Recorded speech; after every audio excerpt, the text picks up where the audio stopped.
Welcome to the second half of the class where we're going to talk about the future enlargement of the European Union.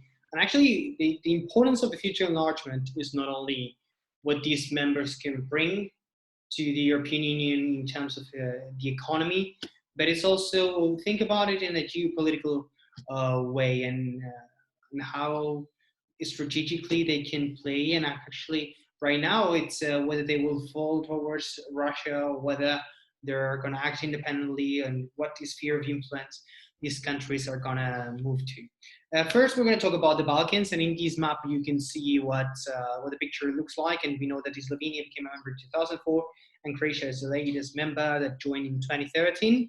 But what about the other republics in the Balkans? Is what you're seeing there.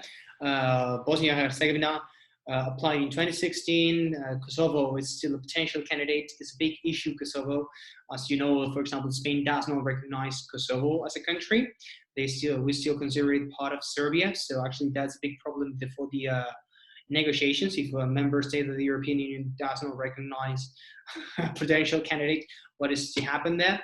And the other four republics are already in the negotiation process.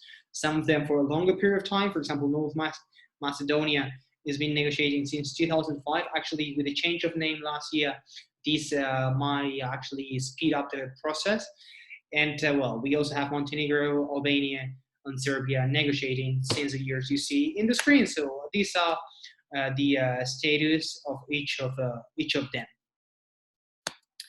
However, even though Charles Michel, he's the president of the European Council at the moment, even though he says that he wants to give a message through Twitter for these countries not to surrender, not to give up, it's unlikely that the European Union is going to enlarge. I mean, in the short term, I mean, the experience from 2004 has been proven rather negative one in certain aspects. So actually, member states do not want to take the burden of adding new countries, even though we have the Franco-German engine and those are who normally decide.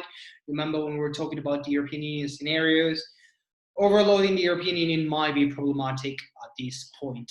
So not really, actually, there are countries that are pushing for this. For example, Bulgaria or Romania or Croatia are pushing for the membership of these other Balkan countries. However, is unlikely to happen in the short term, and even more with the economic crisis that we are heading to.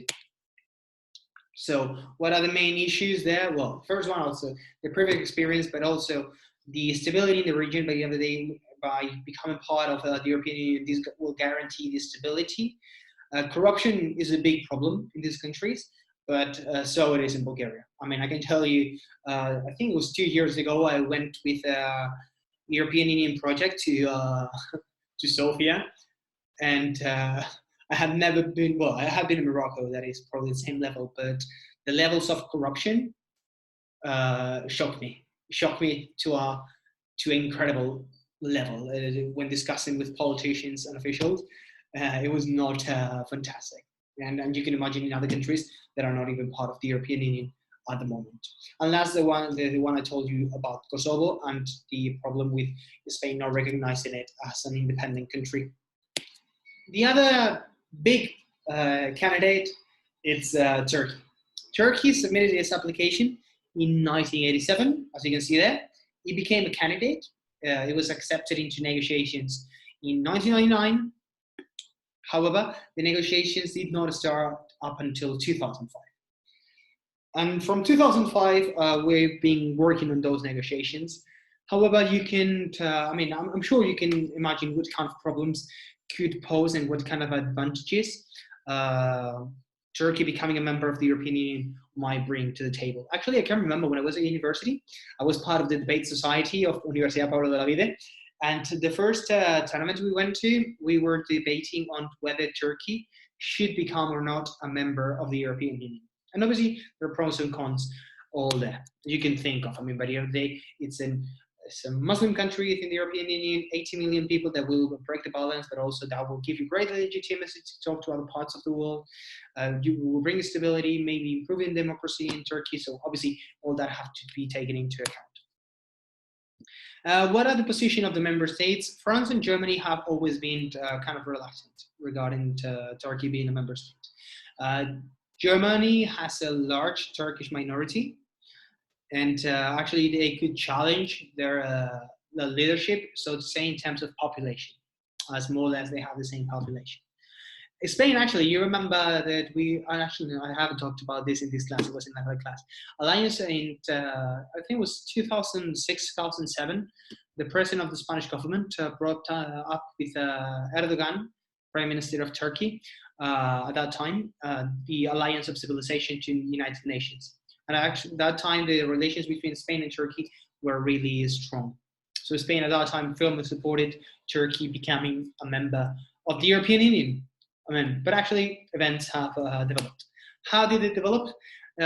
Protests in Turkey 2013, it started as the most simple thing, a group of 50 people demonstrating against a square becoming a shopping mall in Istanbul.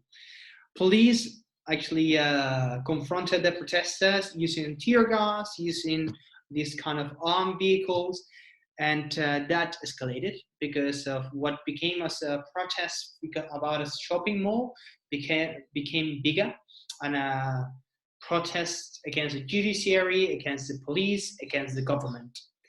And this was problematic because at that point we had engaged in negotiations, and the Commission in 2014 annual report said that it had serious doubts about the independence of the judiciary in Turkey. And obviously, without an independent judiciary, you cannot become a member of the European Union. And be reminded, we started this process in 1989.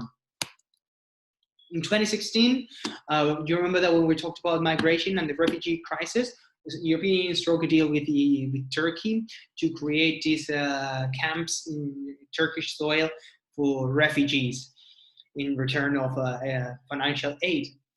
And obviously, as part of that agreement, it was agreed to revive the accession talks. However, things got worse just a year after, because it was a coup attempt in Turkey. At least we think there was a coup attempt in Turkey, still doubted who was responsible for this, because this allowed Erdogan to put in prison part of the opposition, members of the judiciary that were against him, members of the military that were against him. So it was quite controversial. And Angela Merkel was very critical with Erdogan. Erdogan responded to Angela Merkel, saying that what she was doing reminded him of the measures Nazis took back in the day. And you can easily imagine that Angela Merkel did not take this in a very friendly way.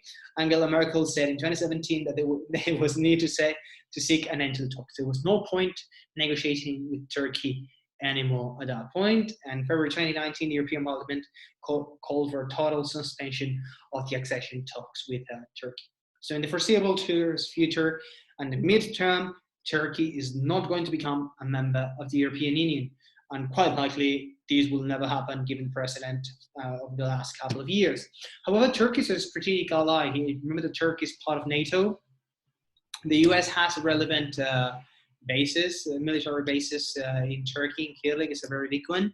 And it's important for the Middle East. At the end of the day, from Turkey, you can operate in that area. And also the military of Turkey is a relevant one. We know it from the war in Syria, and so on. So by the end of the day, actually, the European Union lost an opportunity to be influential in that region. This being said, this was about it for today's class about the enlargement process of the European Union. Hope you enjoyed it. I'll see you again on Wednesday to talk about climate change. See ya.